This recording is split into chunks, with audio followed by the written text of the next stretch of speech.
Good morning. Welcome. It is Eric Erickson here, the Eric Erickson Show. The phone number, if you want to be a part of the program, 877-97-ERIC, 877-973-7425. I'm sorry.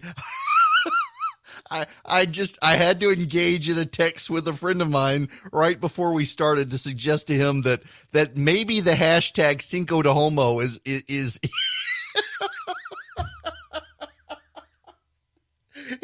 He's talking about this hashtag. How do you celebrate Cinco de Mayo at home? And maybe we need to do Cinco. I was like, no, you don't want to do that one. You do not want to do Cinco de Homo to go Cinco de Mayo. I just don't. Why do people not think before they tweet? I'm guilty of that myself. So Cinco de Home, I guess, is what the hashtag will be settled on. Today is the day that Americans get to pretend they know something about Mexican history and drink beer. You gotta think that the Corona, the company that makes Corona beer, surely they have spent, since they wound down operations a couple of months ago, surely they have spent some time thinking of ways to do a clever marketing campaign today. Thus far, no. And well, they're going to have to do something, but just so those of you who are not American understand, today is not actually a Mexican holiday. Today is a marketing holiday generated by beer companies to get Americans to eat tacos and drink beer. And it falls on Taco Tuesday. So you can drink beer and you can have tacos, which I intend to do today. But just understand, this was an insignificant battle in Mexico that a marketing campaign decided was somehow big. This is not Mexican Independence Day. This is not the Independence Day for Mexico. This is not a commemoration of a great military victory. It's a nothing burger holiday created by marketing people, much like Mother's Day and Father's Day and the rest.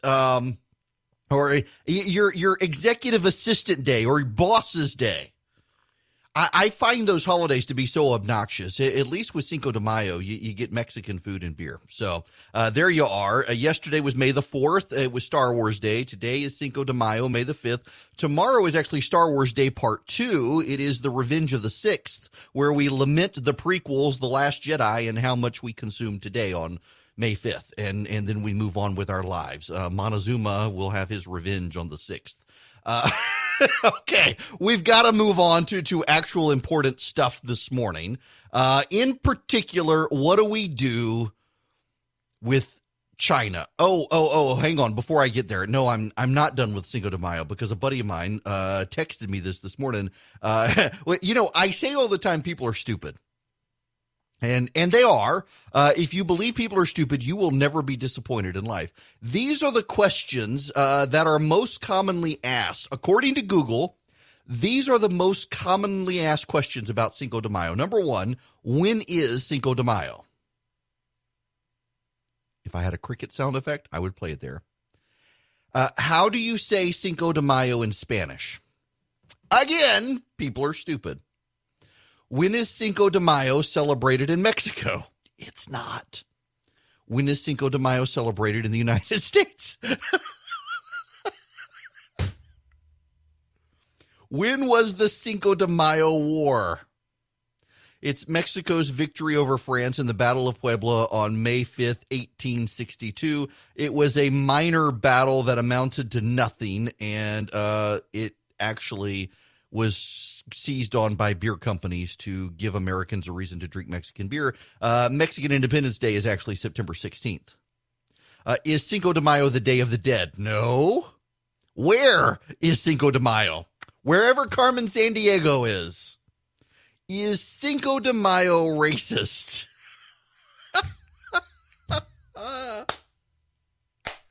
And then the number one question to remember that people are stupid. Is the holiday Cinco de Mayo about mayonnaise?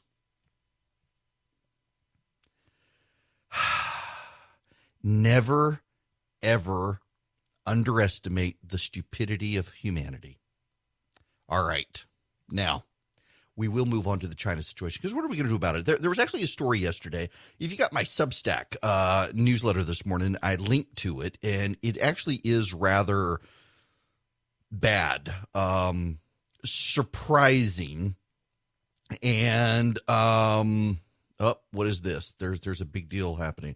Oh, interesting. Okay, we'll get to that. I'm concerned about the American media these days and their willingness to gravitate towards China because Orange Man bad. Back in the early 1980s, in 1984 to be precise, Jeane Kirkpatrick gave a pretty famous speech. Now, I remember, let's see, nope. Yeah, we're not going to get there. Stop. Jeane Kirkpatrick was Ronald Reagan's ambassador to the United Nations. Jeane Kirkpatrick had been a Democrat, but she was a hawk of a Democrat. She did not like the Democrats going wobbly on the Soviet Union. She decided that she would ally with Ronald Reagan in large part because of the incompetencies and failures of Jimmy Carter and of Ted Kennedy in the 1980 presidential campaign. Reagan brought her into the administration, and in so doing, he made her the ambassador to the United Nations and made it a cabinet-level position and allowed her to jointly work with him and Caspar Weinberger and Weinberger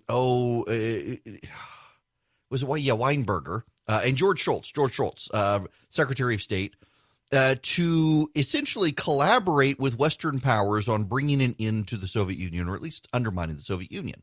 The thing that lured Kirkpatrick into the administration of Ronald Reagan was his firm, committed stance that the Soviet Union was an evil empire and it needed to be dealt with and it couldn't be contained. Jimmy Carter had embraced this containment policy. If we were going to let the Soviets have a sphere of influence, and we were going to have a sphere of influence, and people like Kirkpatrick understood, and a number of Scoop Jackson Democrats, hawk Democrats who had come through World War II, they understood that you couldn't negotiate with the Soviets. You couldn't negotiate with the communists. They saw the geostrategic détente that the Carter administration wanted to establish as deeply flawed because the Soviets could, based on their rhetoric and ideology, have no sphere of influence unless it was global. Well, the Democrats increasingly became more and more pacifist, and in the run-up to 1984, Ted Kennedy began reaching out to the Soviets. Now, a lot of conservatives take at face value that Kennedy was trying to get the Soviets to engage in the American political process in 1984 to help Walter Mondale. It's actually more complicated than that. What Kennedy was actually trying to do in reaching out to the Soviets in 1983 is he believed that the Reagan's rhetoric, remember Reagan was going, Mr. Gorbachev, tear down this wall later than that, but before that, talking about an evil empire, talking about he wanted a Star Wars-style defense system for the United States. Kennedy believed Reagan was ratcheting up rhetoric leading us to war. And as a result, he was reaching out to the Soviets, trying to get Andropov, the then Soviet leader, to come to the United States and engage in a PR campaign with media outlets who he assured Andropov would be sympathetic because none of them wanted war. They had gone through World War II. These people had seen World War II or they had seen Vietnam. They did not want to go back into that. So please come, engage in a PR campaign, tone things down that would undermine Reagan in that way. It wasn't a direct interference in the election per se. It was take the Soviet Union issue off the table, and then that would allow us to focus on domestic issues in the United States. So the Democrats go to San Francisco. They nominate Walter Mondale. The Republicans, I believe they're in San Diego or Los Angeles for their convention. I was in third or fourth grade when this happened, but I actually remember this is the first political convention I remember ever seeing. We were at my cousin's house in Houston, Texas. I was playing on the floor. I remember that. I remember Kirkpatrick on in the background because I want to know who this old woman was. But Kirkpatrick, she says this, talking about the Democrats in San Francisco at the time. They said that saving Grenada from terror and totalitarianism was the wrong thing to do. They didn't blame Cuba or the communists for threatening American students and murdering Grenadians. They blamed the United States instead. But then somehow they always blame America first. When our Marines sent to Lebanon on a multinational peacekeeping mission with the consent of the United States Congress were murdered in their sleep, the Blame America First crowd didn't blame the terrorists who murdered the Marines. They blamed the United States. But then they always blame America first. When the Soviet Union walked out of arms control negotiations and refused to even discuss the issues, the San Francisco Democrats didn't blame Soviet intransigence. They blamed the United States. But then they always blame America first. When Marxist dictators shoot their way to power in Central America, the San Francisco Democrats don't blame the guerrillas and their Soviet allies. They blame United States policies of 100 years ago.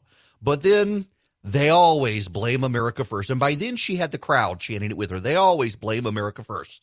Now, the difference between then and now is that the people who ran the newsrooms then were the World War II generation.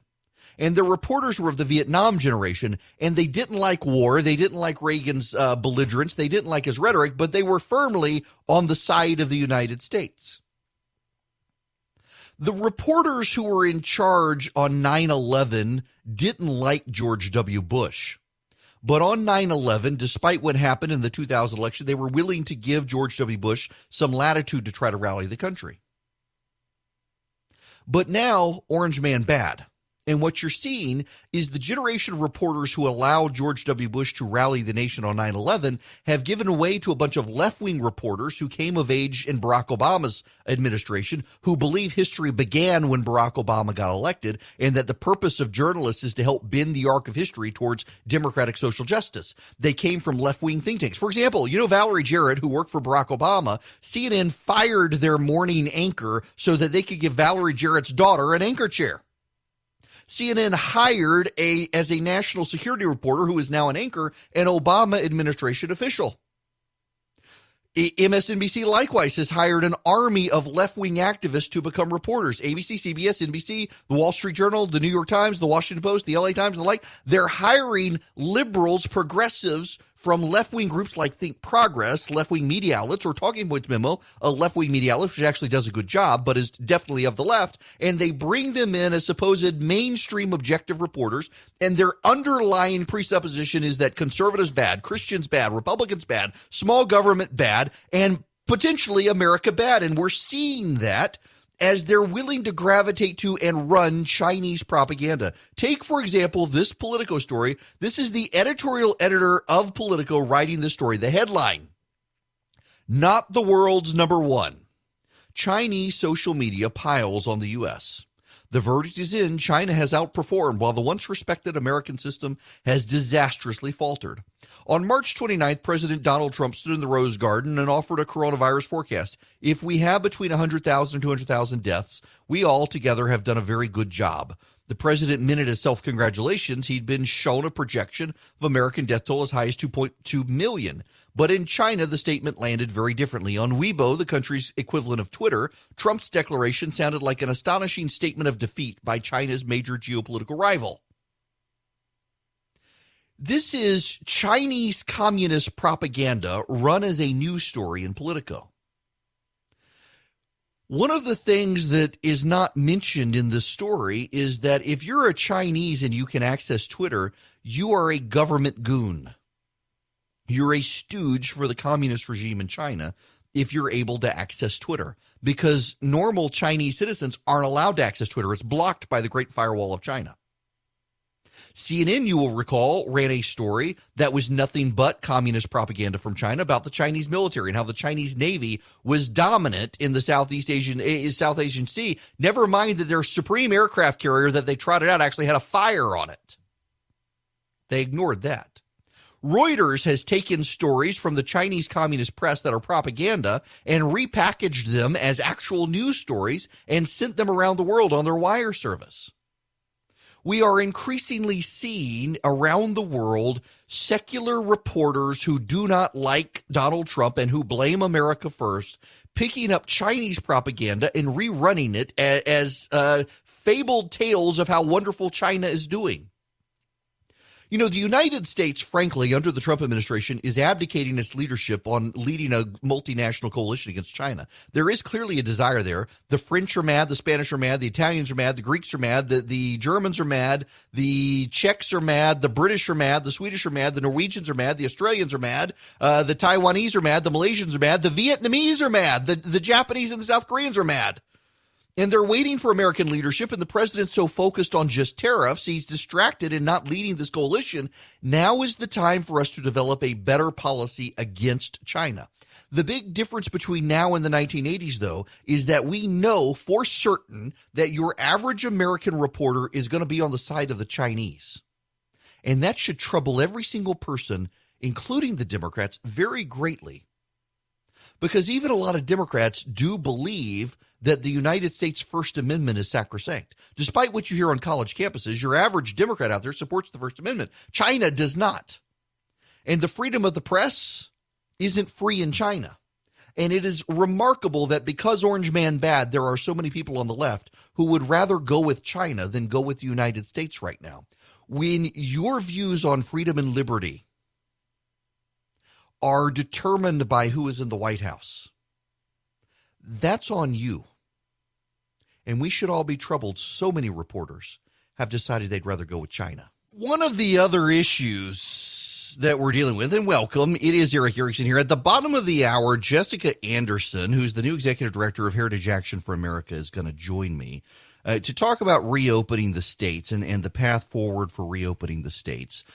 Because we're going to have to reopen at some point. And listen, I feel confident and credible saying this because I've been one of the more prominent voices on the right about the need to shelter in place to flatten the curve.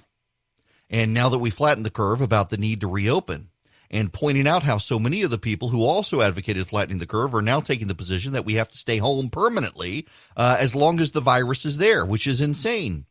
I personally am beginning to wonder how many people out there are insisting we cannot restart the economy because they're afraid a rebound will will help Donald Trump in 2020. I don't think it is a coincidence that some of the most prominent voices now in America on the need for us to all stay home permanently are people who are aggressively opposed to the reelection of the president. There was a time where it was an appropriate public policy decision to keep everyone at home for a month, month and a half, 2 months, so that we could stop the spread of the virus, or at least slow it down, not stop it, but slow it down, so that our hospitals had time to handle capacity, so that we had time to get testing up to speed, so that we had time to stockpile PPE and figure out how to sterilize and reuse them and get a ventilator supply going. We have done all of those things in the last month and a half nationally. We have not maxed out our ventilator supply now. We have ample PPE. There are some isolated exceptions, and the media is focusing on the exceptions as opposed to the rule. Our hospitals have capacity. I mean, look what's happened in Georgia with our hospital capacity now. We have overflow facilities at the Georgia World Congress Center. Phoebe Putney in Albany is starting to slow down, which is a really good thing. I increasingly think that the major opponents in opposition are increasingly doing so from partisan framing, not public policy framing. They want to keep us shut down. They want to keep us locked up because they want to hurt Trump. The Orange Man bad, keep everyone inside, wreck the economy. That helps them. I mean, this has been the thing, has it not, the entire time that a good economy was going to help Trump. I mean, you've actually had Democrats talking down the economy for the past year. Remember the Democratic debates? Billionaires should not exist, except Bill Gates. And now suddenly they don't have to talk down the economy because the economy is kind of wrecked.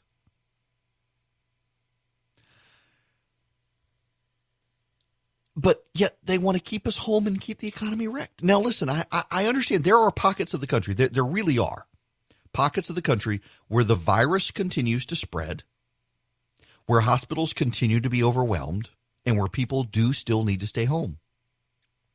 part of the problem here isn't just the partisan angling on Trump. Part of the problem is, the Democrats view us increasingly as a nation that should be thoroughly governed by Washington, and the states should be administrative subsidiaries of Washington, not actually semi-sovereign nations, which is what they actually are under the framing of the Constitution. And they think it should be one size fits all, but a nation of 350 million people cannot be one size fits all. I mean, their solution is socialized medicine. Do you know the 6 worst affected countries on planet Earth per capita are all Western European countries that have socialized medicine? Yay, socialized medicine. We're not supposed to point that out, though, are we? Because that would undermine one of the core Democratic talking points, just like we need to get back to work. It is Eric Erickson here. This here is my show, and the phone number, if you want to be a part of it, is 877-97-ERIC, 877-973-7425. One of my favorite organizations on planet Earth is the Heritage Foundation, but also Heritage Action for America, where I have a bunch of friends, although they all seem to have moved around, and it's hard to keep up with all of them, but Jessica Anderson is still there in charge as the executive director of HAVA. Welcome. How are you? Hey, Eric. How are you? I'm good. How's the family doing? Family's good. I got another little one. She's 6 months old. Man, I saw the Instagram picture, I think. So, gosh. Oh, to be that age again where we're, you know what? I wouldn't trade my sleep for it, if I'm honest. Well, that's all right. Now that we're not here to talk family reunion time, we're here to talk reopening the country, and you guys have some ideas on this. And out of the gate, I've been thinking a lot about this, listening to some of the rhetoric, and really seeing the goalposts move. That it was we needed to stay home to flatten the curve, which I agreed with, but now it's we need to stay home until the virus is eradicated, which seems like the loudest voices are the ones who are also the ones who are worried the economy would help the president. And it seems like there actually is this underlying political presupposition that if the economy rebounds, it might help the president. So everybody better stay home. Well, that's exactly right. I mean, I think when we started this process, it was all about flattening the curve. And now we're seeing daily new cases are on the decline for almost a month, where we've limited the virus's spread. And now is really the time to get back to work. But there's a right way and a wrong way to do that. And that's where our petition comes in.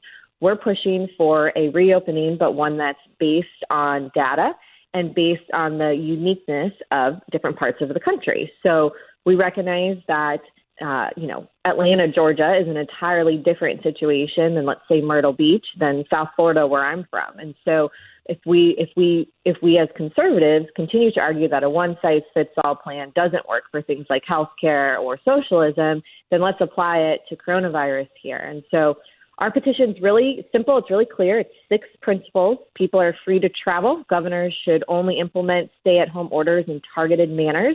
Businesses should be open to the public. Governors should apply limited restrictions where the virus's incidences are high.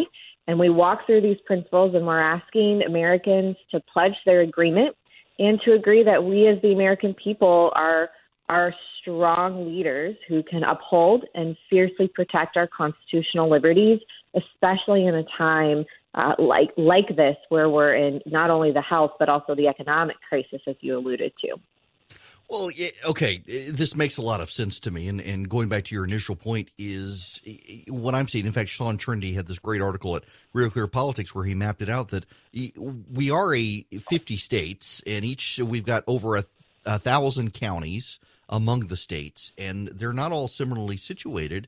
And it just seems like yet again on the left, there's this one-size-fits-all policy where until the virus isn't spreading anywhere, no one anywhere can go out, as opposed to Atlanta is not Myrtle Beach, is not South Florida, is not New York, and why not take a regional approach?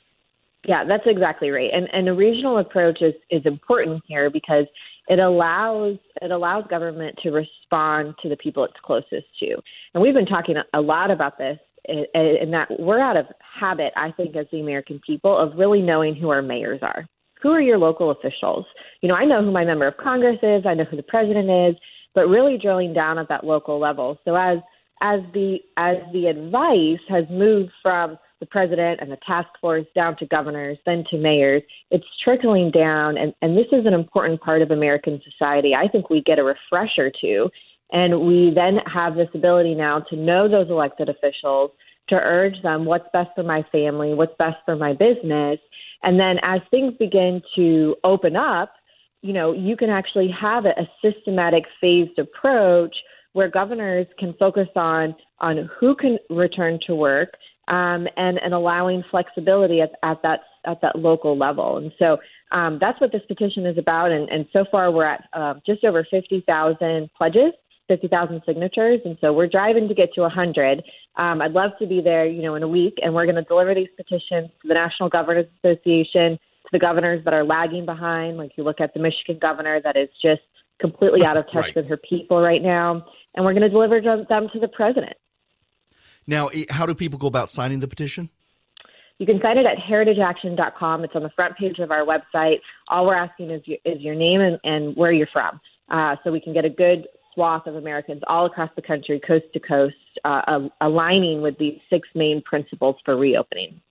Now, let me shift gears from reopening here for just a minute to the bailouts, because I generally know where Heritage Action is on these things, but it does continue to strike me that we are engaging in a level of moral hazard where states want bailouts and they're hiding behind the coronavirus situation when in fact they made a bunch of very bad pension decisions and otherwise contract decisions with unions, and now want a lot of states to bail them out for their bad decision making, where they will then engage in more bad decision making once they get Washington to bail them out. It's actually one of the most frustrating parts of this argument of this crisis is the bailout argument. So on one side, you've got the liberal left led by Governor Cuomo from New York, who's just leaning in on getting additional funds for the state of New York for the coronavirus. What he doesn't realize and what he refuses to acknowledge is that federal taxpayers have already sent trillions of dollars to the states as part of the CARES Act and as part of the relief measures that Congress passed. So states are already getting, when it's broken down, close to $250 billion directly for coronavirus relief expenses. And so, the fact that he's out there saying we need more, and then when he started saying, well, we need unrestricted aid, that's just code for bailout. And it's code for saying, okay, my state budget is underwater, and not only do I need to bail that out, but let's talk about where the money is going. I was always taught to follow the dollars. And when you look at some of these states, Illinois, New York, New Jersey, you're actually seeing that they're paying down pension debt, and then they're starting to turn around and give this money directly to the unions, who are then running ads against Republicans. So there's actually a thread here of the relief dollars from American taxpayers being used as partisan weapons, which is incredibly disappointing and something we need to be vigilant against. Yeah, and I'm concerned about Republicans in Congress in particular who Mitch McConnell is certainly standing up on this argument, but I'm worried about the ongoing assault from Democrats and, frankly, members of the press who aren't portraying the situation accurately and having some Republicans begin to cave on this issue. Well, we're a number of senators. We had about 6 senators come out yesterday signing a letter that they wouldn't support any legislation that includes a state bailout. That's a start. 6 is good. We need more.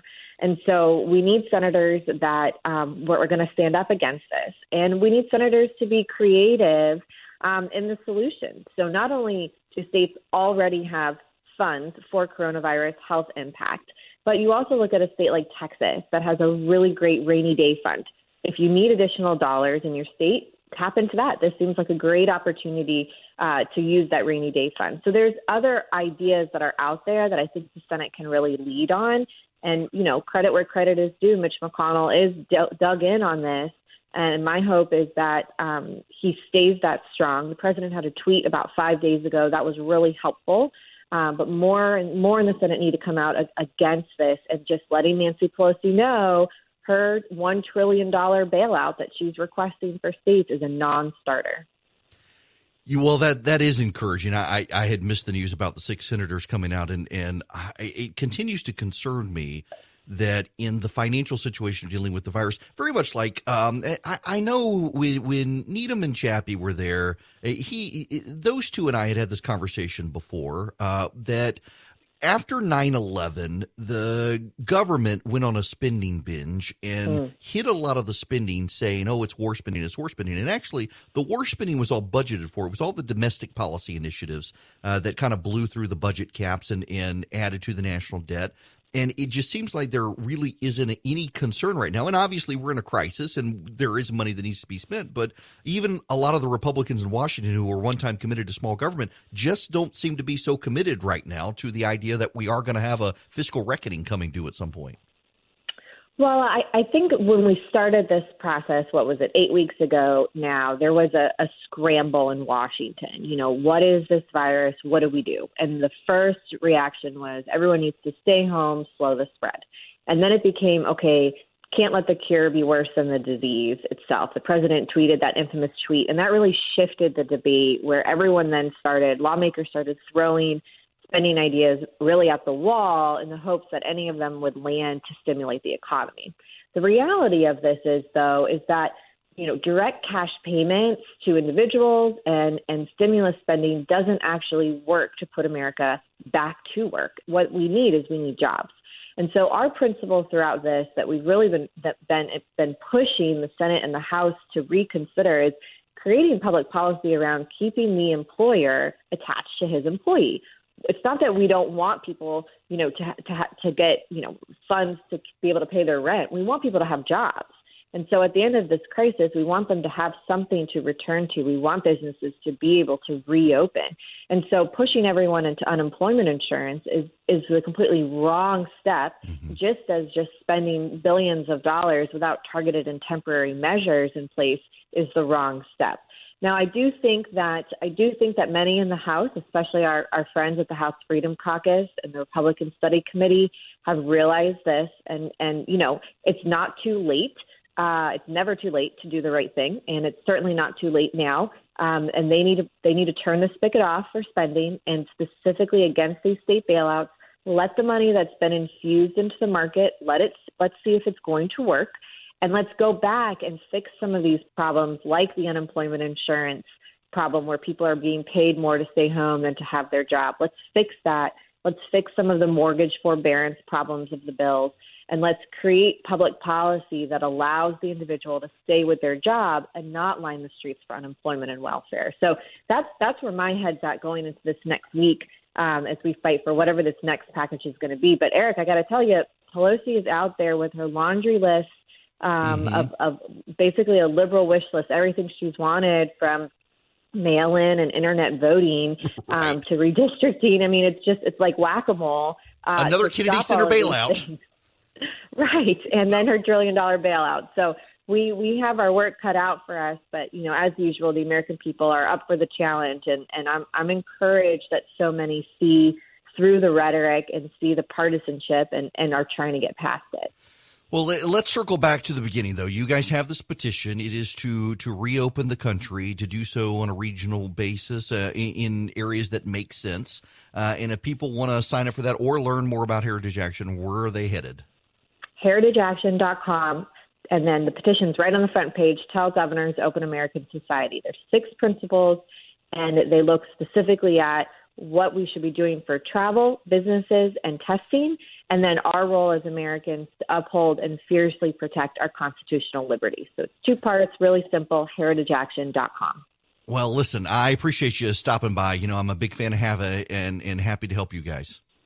Well, thanks for having me. You've been with us from the beginning, so if anyone knows Heritage Action, it's you, Eric. So thanks for having me. Yeah, absolutely. Jessica Anderson, she is the executive director of Heritage Action for America. Go to heritageaction.com. You can find out more. They've also got a great scorecard, by the way. It's always been one of the better scorecards on the right, along with Club for Growth. They both do great jobs of holding members of Congress accountable. So you can go check them out, heritageaction.com, and sign the petition. It actually is a very thoughtful plan, unlike some of the plans that are circulating out there on just reopen everything.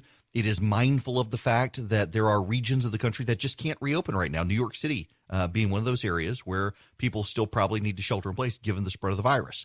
But there are other parts of the country, like parts of Georgia, for example, that could open right now, taking reasonable efforts. And of course, the state is, and so are Democratic states, and you don't see the media blasting them. I wonder why. It is Eric Erickson here. The phone number is 877-97-ERIC, 877-973-7425. I haven't done this in a while, but I got an email yesterday from someone who could figure out how to call in. They knew 97-ERIC and ERICK. There is a C and a K. I realize most people spell their name with just a C. I don't. I spell it with the C and the K, the best of both worlds. Let's go to the phones to Jeffrey calling from Woodstock. Welcome to the program, sir. Hello. Hi there. Hi. Hey, I had a question regarding the news stories I saw yesterday with, I believe, the IHME model.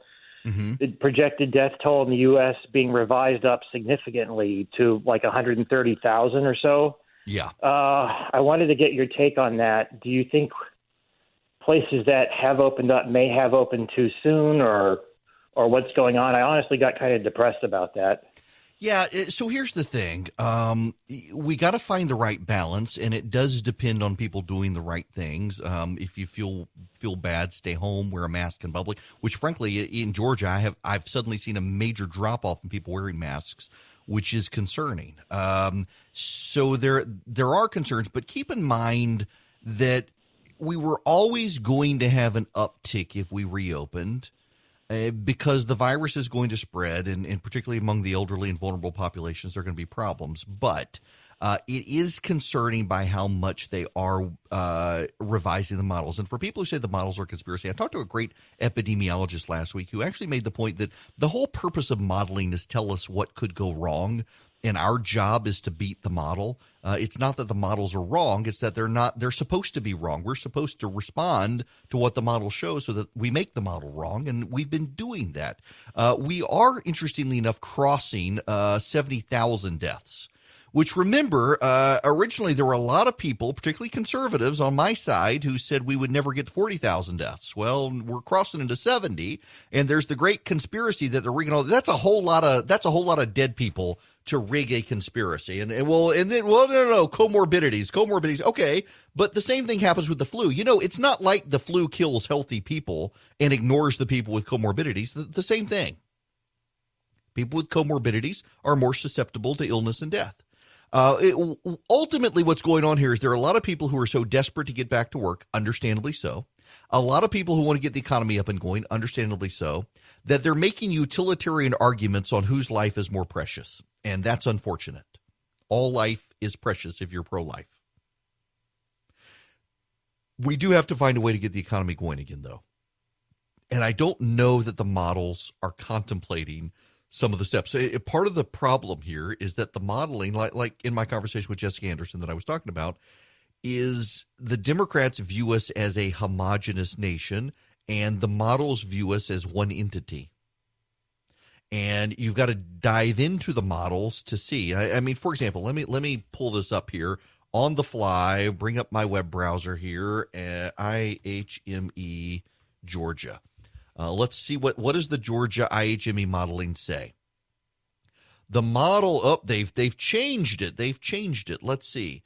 They're now projecting 4,913 deaths in Georgia. They had been projecting 1,000 to 220,000. Now, here's the interesting thing: is according to the IHME modeling, Georgia is never going to max out its ICU space, and it's never going to max out its use of ventilators, and it's never going to max out our hospital resources.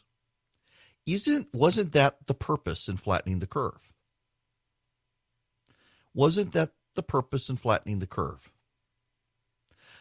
There's going to be a rebound. That's a fact. There's going to be a rebound. The question is how much of a rebound?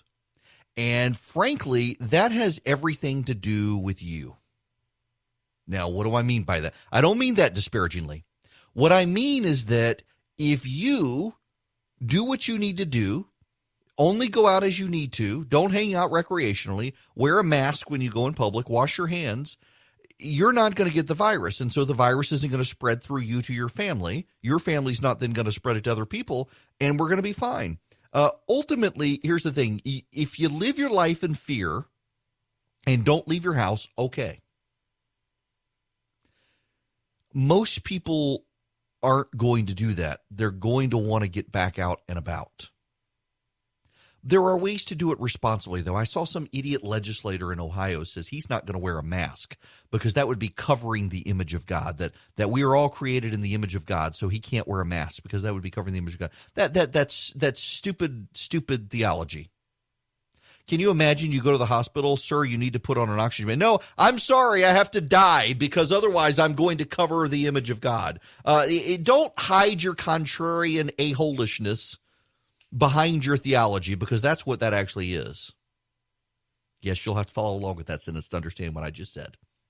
I mean, that's what this guy is doing, is he just wants to be a contrarian, and so he's hiding behind Jesus to do it. Don't hide behind Jesus to be a contrarian. If you don't wear a mask in public, the odds are the virus is going to rebound. Now, we do have something that the model I don't think is contemplating. Summer heat and humidity. And in the South, that matters. If you really want to see that God's hand in this, consider the cold front that's come through and the temperatures are dropping at a time the temperatures should be going up. Like, well, God, why are you keeping the temperatures in the range for the virus to spread? And we're in May now. But no, seriously, summer heat and humidity will slow it down, and the models haven't contemplated that. But again, the models are only as good as the data, and they're to show us the worst case scenario, and we're supposed to fight to never get to what the models say. You know, it's one of those things where you get so many windows open on your computer screen, you don't know which buttons to press anymore because you can't see any of them. Sorry. Welcome. It is Eric Erickson here, the Eric Erickson Show across the state of Georgia. The phone number, if you want to call in and be a part of the program, is 877-97-ERIC, 877-973-7425. I want to do a little bit of due diligence here before I get into the other news of the day. There are so many seats right now that are up with with elections, and I want to make sure that you have the list of all the candidates who are running. There are a bunch of them running, and I want to start with the 14th Congressional District. That is Tom Graves' seat, and let me give you the names of all the people who qualified up there.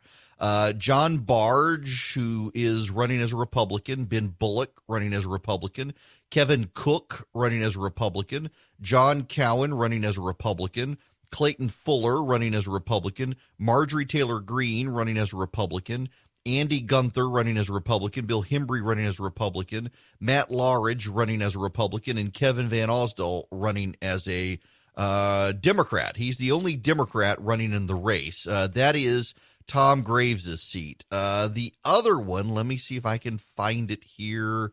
No, it's not. No, I don't want to do that one. It is Doug Collins' seat up in Northeast Georgia. Here are all the people who qualified to run for it. Michael Bogus, Republican. Paul Brown, Republican. Andrew Clyde, Republican. Matt Gertler, Republican. Maria Strickland, Republican. Kevin Tanner, Republican. Ethan Underwood, Republican. Kelly Weeks, Republican. John Wilkinson, Republican. Devin Pandy, Democrat. Brooke Siskin, Democrat. And Dan Wilson, Democrat. Now, you've got three Democrats running in the race, and this seat leads Republican. This one and the Tom Graves seat are going to be Republican wins in Georgia, barring some unforeseen abnormality. The other one to really focus on is the 7th. That is the open seat where Rob Woodall, that's the Gwinnett County area. You've got Lisa Noel Babbage, Republican, Mark Gonsalves, Republican, Lynn Holmrich, Republican, Zach Kinnemore, Republican, Rich McCormick, Republican, Renee Unterman, Republican, Eugene Yu, Republican, Carolyn Bordeaux, Democrat, John Eves, Democrat, Nabila Islam, Democrat, Kara Karinchak, Democrat, Brenda Romero, Democrat, Rashid Malik, Democrat. This seat leans to the Democrats right now. It could be a Democratic pickup. Although the polling in the 6th Congressional District is not good for Lucy McBath. Lucy McBath is the incumbent Democrat who beat Karen Handel. Karen Handel running again for the seat, and we'll see what happens there, but the polling is not good for McBath in that seat. Those are that's kind of the lay of the land, and I need to probably do a good job, but particularly in the 14th and the 9th, getting those people on here so that you can be introduced to them, because it is a very difficult time right now to run for office. The other story I wanted to put on your radar, you know, Sonny Perdue was here a couple of weeks ago talking to me about the supply chain issues, and he admitted there are problems in our supply chain right now, and a lot of it has to do with government regulation, and the president only has so much clout to be able to repeal certain regulations. The reason is because he's got to have authority from Congress to be able to declare an emergency, to be able to waive some of the regulations, and Congress is not allowing him to do it. The Democrats don't want him to because they're afraid that he will waive labor regulations, which they don't want. Well, let me read you. This is from Christopher Quinn in the Atlanta Journal-Constitution from yesterday, or from Sunday, rather. I didn't have a chance to get to it yesterday. Cows are munching down zucchini, yellow squash, and cabbage that Southern Valley Fruit and Vegetable Farms grew and picked for restaurants and other institutions. It's one way the company is trying to make use of the glut of South Georgia vegetables caused by the closure of dining spots, schools, and other big buyers. South Georgia farmers ship food from Florida to Canada, but the closure cost them 40 to 50% of their market. Growers are caught between being unable to sell all their crops and selling what they can in a flooded market with dropping prices. The pandemic has put farmers in line for a third, for some a fourth, tough year, thanks to bad weather and the Chinese tariff war blockages. Georgia's $13.7 billion agriculture industry is likely to see losses that will ripple up and down the economic ladder, especially in rural communities like Colquitt County, where Southern Valley is located. The vegetable business brought $167 million into the county in 2018, according to the numbers from the University of Georgia. If commerce continues during our season the way it was during Florida's season, then you'll see the same effect you saw in Florida. It's inevitable, said John Schwalls, the executive officer at Southern Valley. There, farmers plowed under thousands of acres of fresh vegetables, and with them their hopes to avert a loss in 2020. Besides turning vegetables into cow fodder, Southern Valley has donated food from its 3,000 South Georgia acres to help agencies across the Southeast. But some of the corn, eggplants, peppers, broccoli, and tomatoes ripening in the fields are likely to go to waste. The picking season is just starting. Gary Black, the state agriculture commissioner, along with the University of Georgia's agriculture community and its network of farm cooperative extension offices, are scrambling to create markets for Georgia produce, from asparagus to zucchini. Also, some help could come from the Federal Department of Agriculture under Sonny Perdue, which is starting a new national Farmers to Families food box program to buy and distribute $3 billion in meat and produce. It's rare you can see a storm coming, Gary Black said, but Florida's sudden collapse of its winter vegetable market gave Georgia a good forecast. You know, I don't know Gary Black. I think I've met him once or twice. I don't really know him, but I got to tell you, he's been a very good ag commissioner in Georgia. And he's put into place a lot of plans to help the state. But our farmers are going to be hit hard. And on top of that, you got another issue that's not getting a lot of coverage. That's the peach crop. We had a very mild winter. There were not a lot of days below freezing to sweeten the peaches in Georgia, which you need. And that's going to impact farmers in South Georgia as well. And my wife would kill for access to fresh vegetables right now. We went to a local a peach farm the other day, and we didn't get out of our car because the crowd was so big and nobody was wearing masks. We didn't actually feel comfortable being in a crowd like that, particularly given my wife's underlying conditions. I wish, I'm not a fan of the farmers market in Macon. If you've ever been to Middle Georgia, there's a farmer's market, and it's not in a convenient location. And I've been there, and there's never anybody there. There's like one or two stands. There used to be a great butcher shop there, and the butcher shop is closed. There was I guess the tag office may be still there, but I'm always flummoxed by the farmer's market in Macon because it just seems like there's never actually a whole lot of farmers there selling stuff. It's a weird setup. And I would love to have more access on a regular basis to fresh vegetables. I'm one of those people who I would actually rather go to the grocery store every morning and plan out a meal for the day from that. Maybe it's the latent chef in me. Although I can't right now. Our oven broke. But nonetheless, our ag situation in the state is not going to be good because of the virus and because of the weather we've had. And you've still got farmers in South Georgia who are trying to recover, and that's going to have a serious, serious impact on us. So keep the farmers in mind. And frankly, where you can buy local, you should be buying local to help your Georgia farmers if you can. Now, I want to pivot to some good news that has come up. Israel is announcing it may have found a human antibody that stops the coronavirus. This is a joint statement from the Israeli Ministry of Defense and the Israel Institute for Biological Research. A significant breakthrough has been achieved in finding an antidote to the coronavirus that attacks the virus and can neutralize it in the sick body. According to the Institute's researchers, the antibody development phase is over. A goal for international companies to produce the antibody in commercial quantities is now set.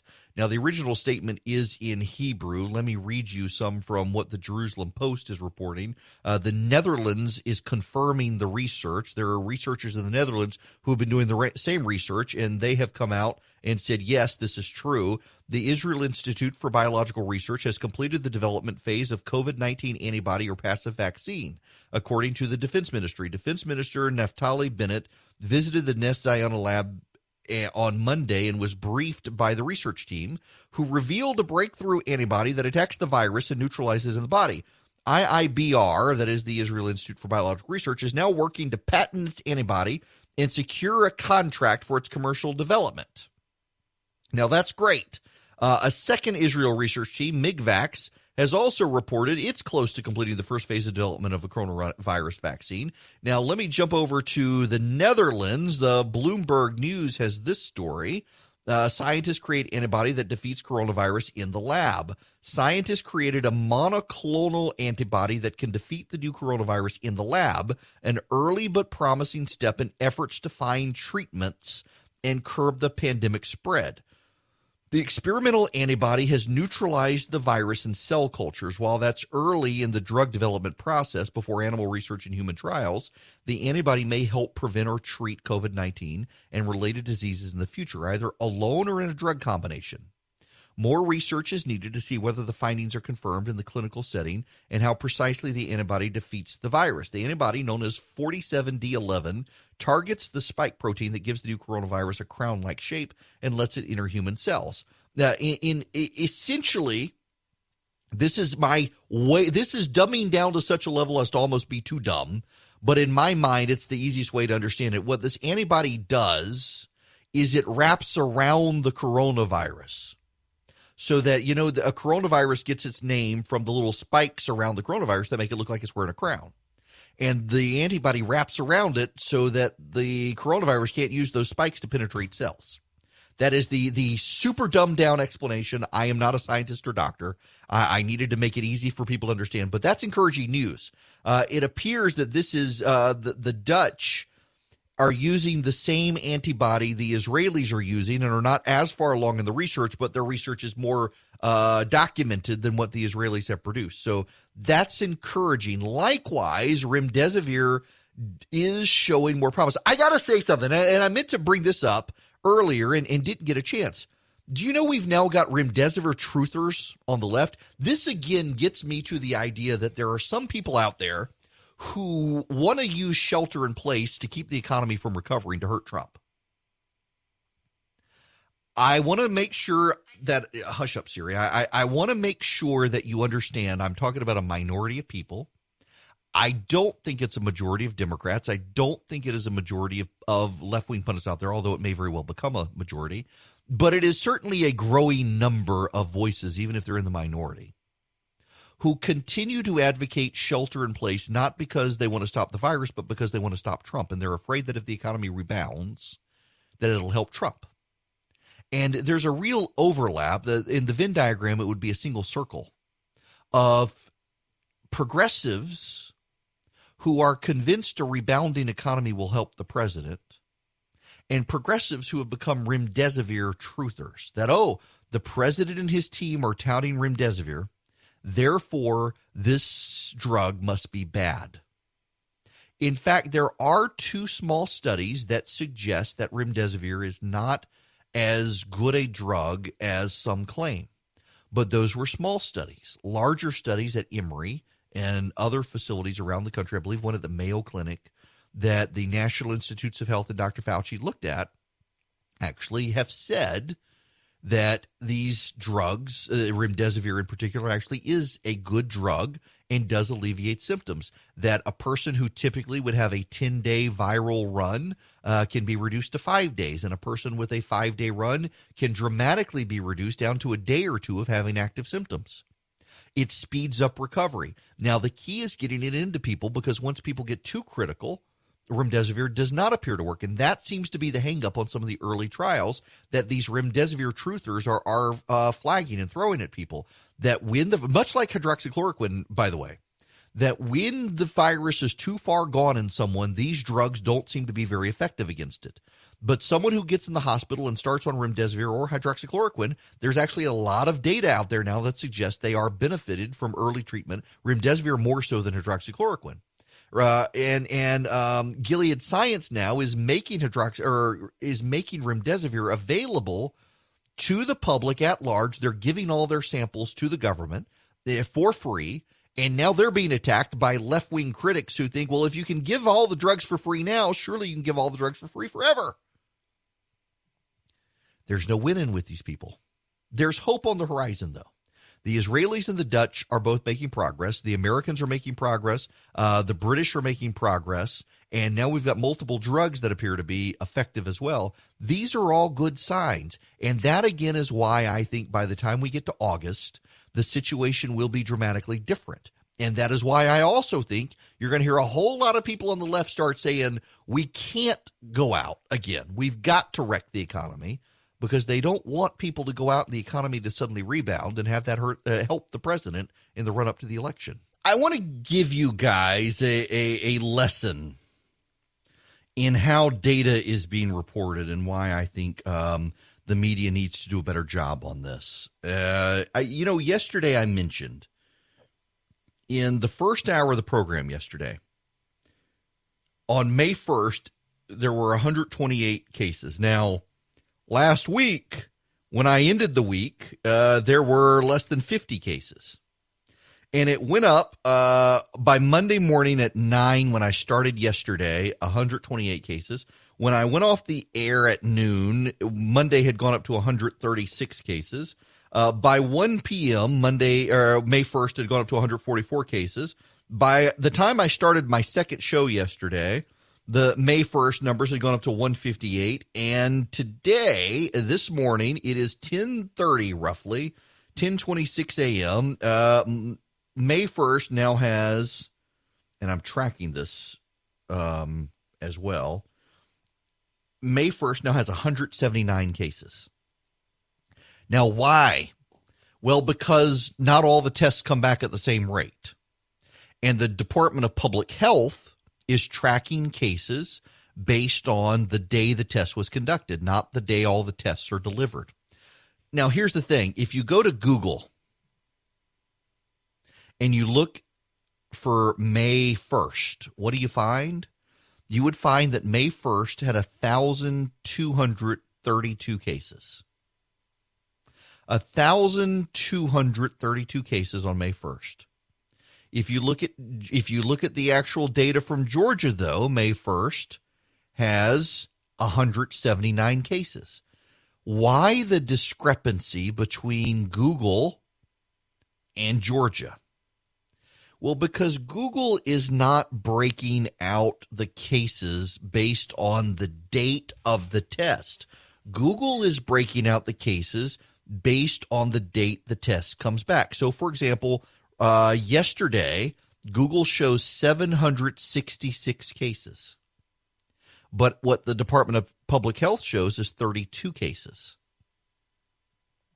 That's problematic in the ability to give people accurate information, because the state knows more and is now relaying more information, and the public resources available to most people aren't doing that. And we need to do a better job to provide a better picture for people.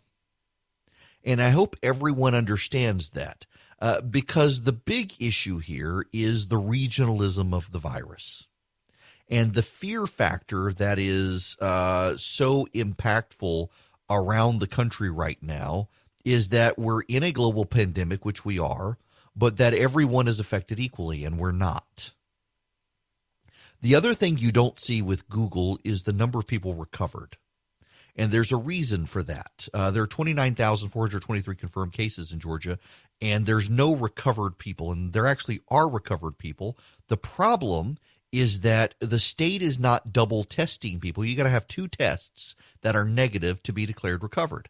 And the state's so busy trying to test people who may have the virus that they're not testing people who are recovered.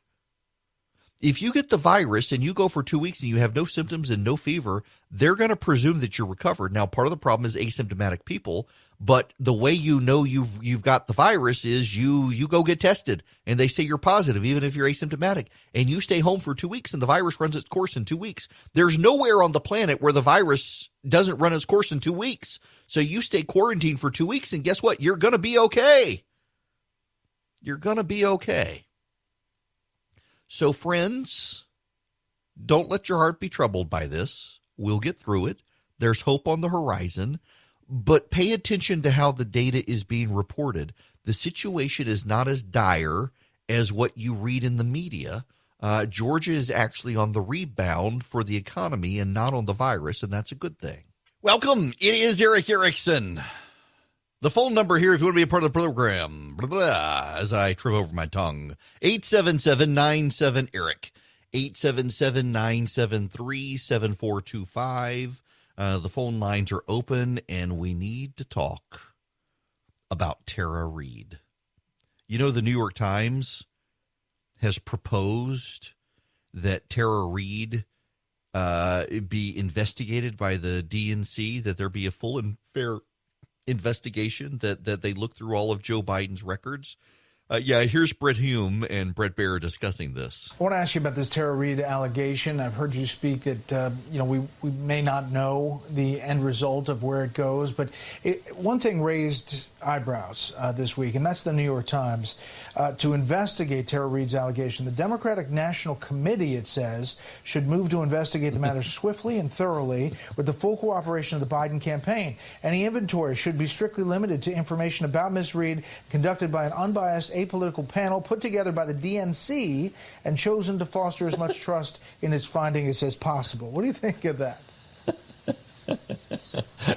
When I first heard about it, I thought it was not true. I thought it couldn't possibly be true. But then I looked and read the editorial itself. It is true. And it's like almost nothing I've ever seen before. It is really quite beyond parody that a leading newspaper would suggest that the presumptive nominee of a party ought to be investigated by that party. I mean, that tells you as much as anything ever could about the state of the mainstream media in America today. And it is absolutely amazing. And I know that at least some on the Democratic side are walking away from that idea. They don't think that's going to fly. And, of course, it won't fly. But it tells you a lot about the state of our media.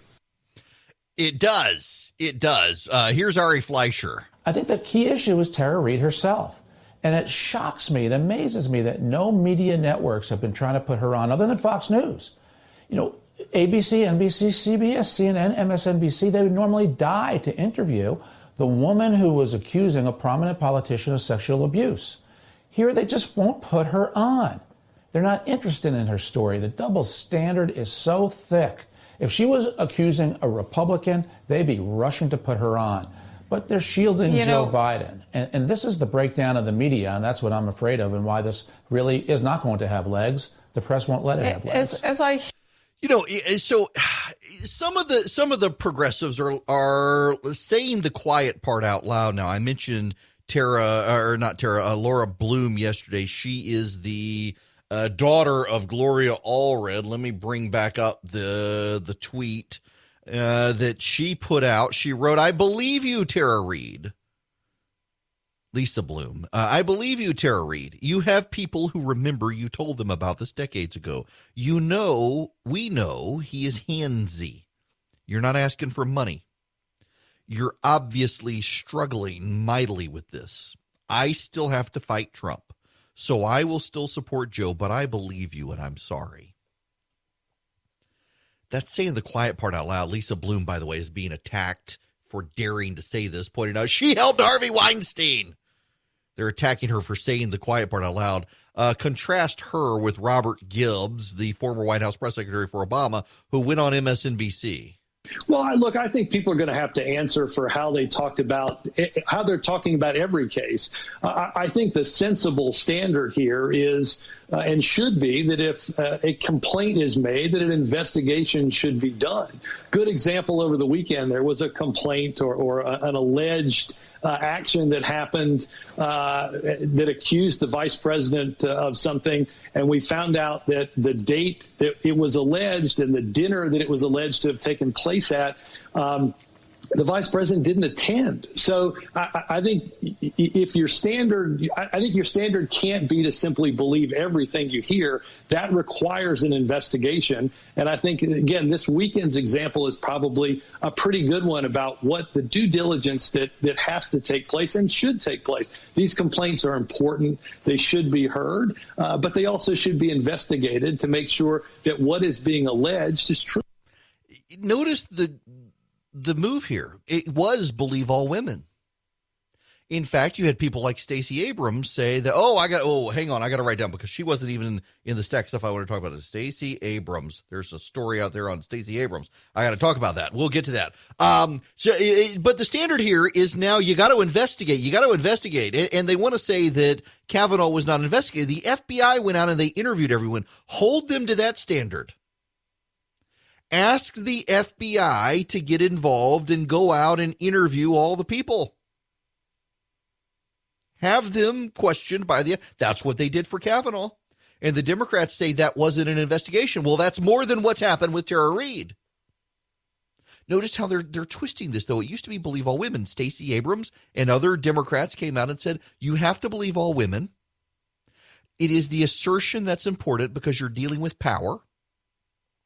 And to stop powerful men, we need to believe all women, because if we don't believe women, then what's going to happen is there will be other victims who refuse to come forward thinking they're not going to be believed. So we got to believe all women. That was the standard then. And the standard now is, well, no, not really. We believe all women, just not this woman. This woman needs to be investigated. And so what does the New York Times want them to do? The New York Times actually wants the Democratic National Committee to do the investigation.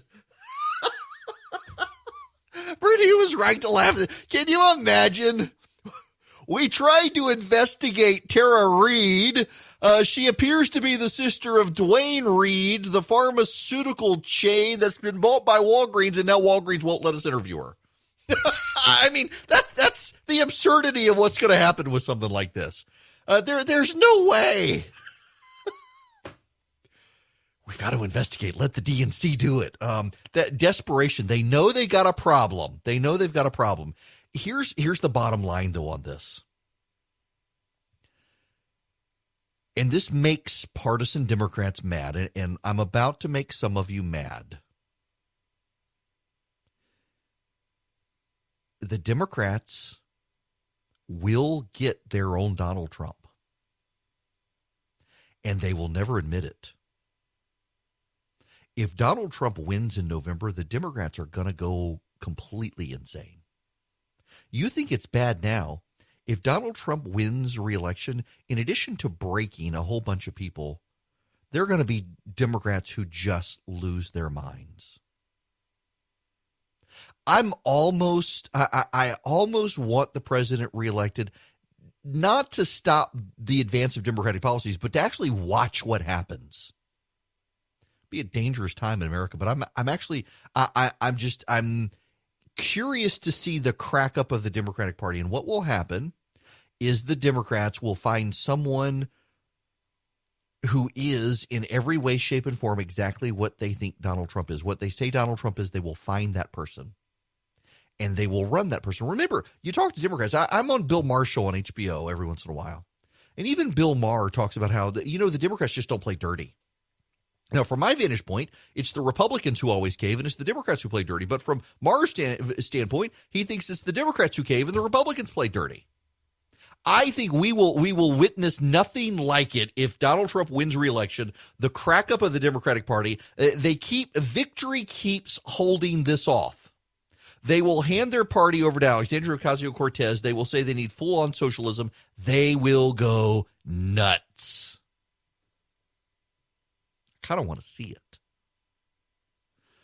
But the point here is that all these Democrats who say, no, we'll never have our own Donald Trump, they will. They'll never admit it, but they will.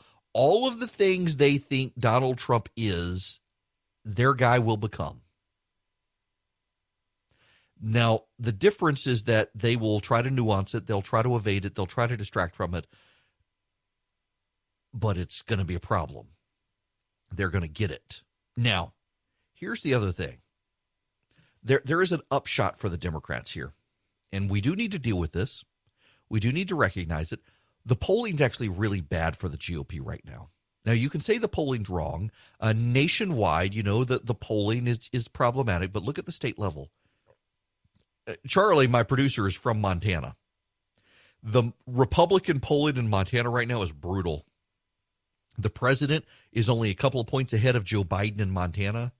The Republican incumbent senator in Montana is now trailing the Democratic governor of Montana, who has his own woman problems.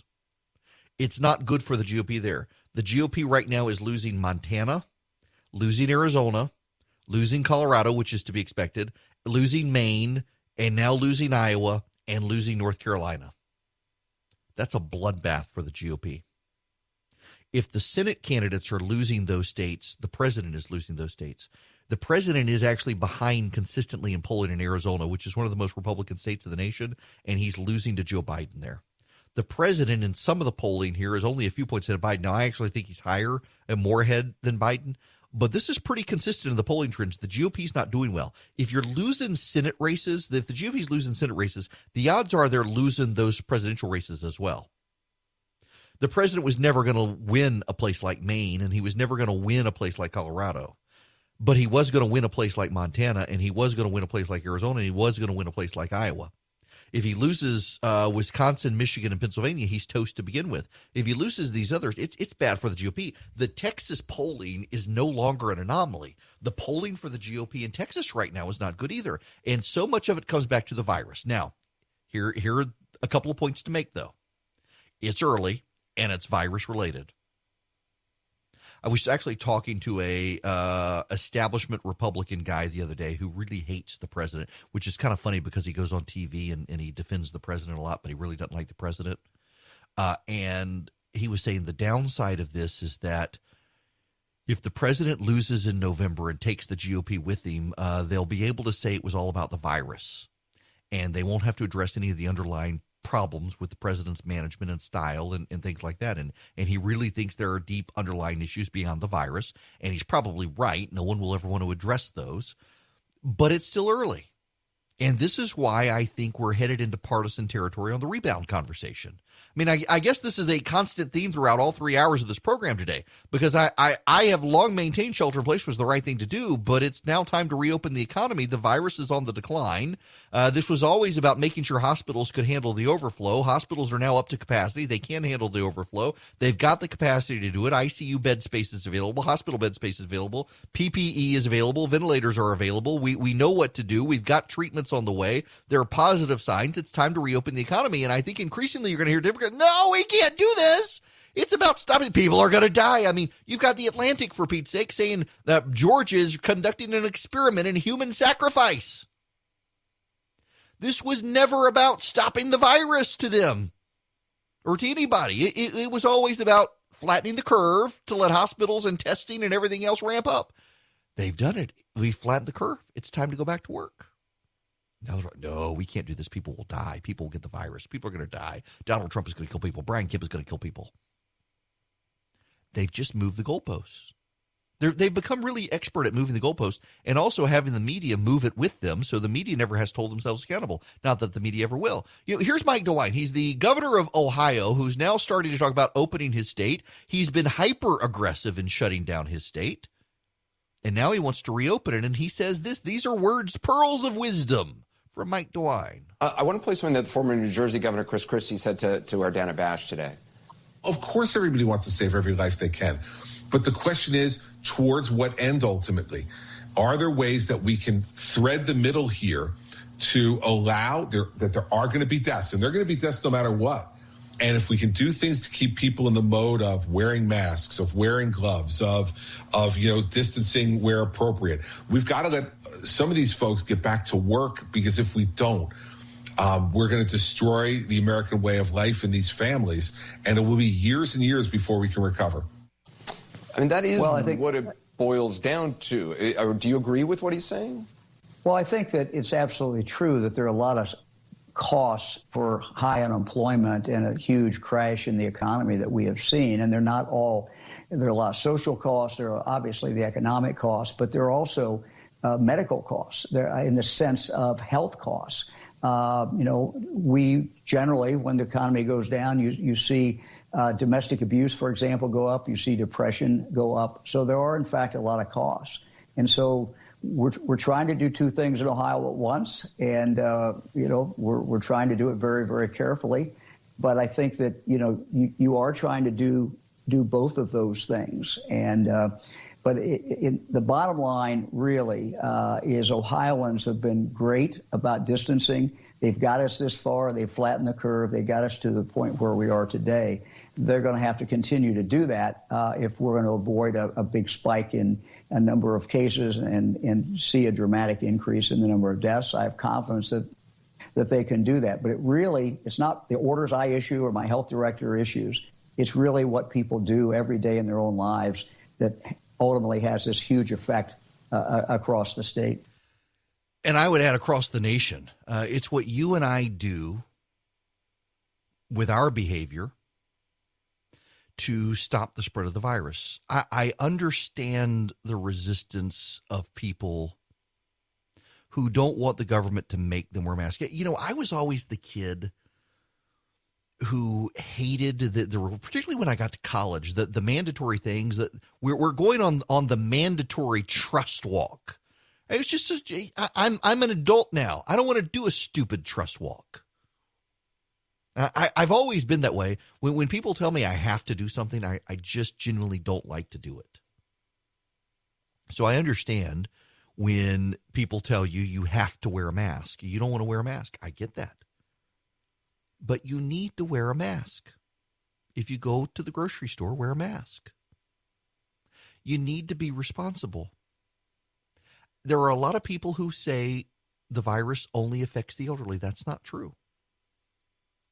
But given the number of asymptomatic people out there, you want to be safe, you want to keep your family safe, and you want to keep your grandparents and your parents safe. You do. You got obligations to other people. I'm all about rugged individualism. It's what made this country great. But with that individualism and the freedom to be an individual comes with responsibility as well to not spread a pathogen around when you can easily prevent it from spreading around.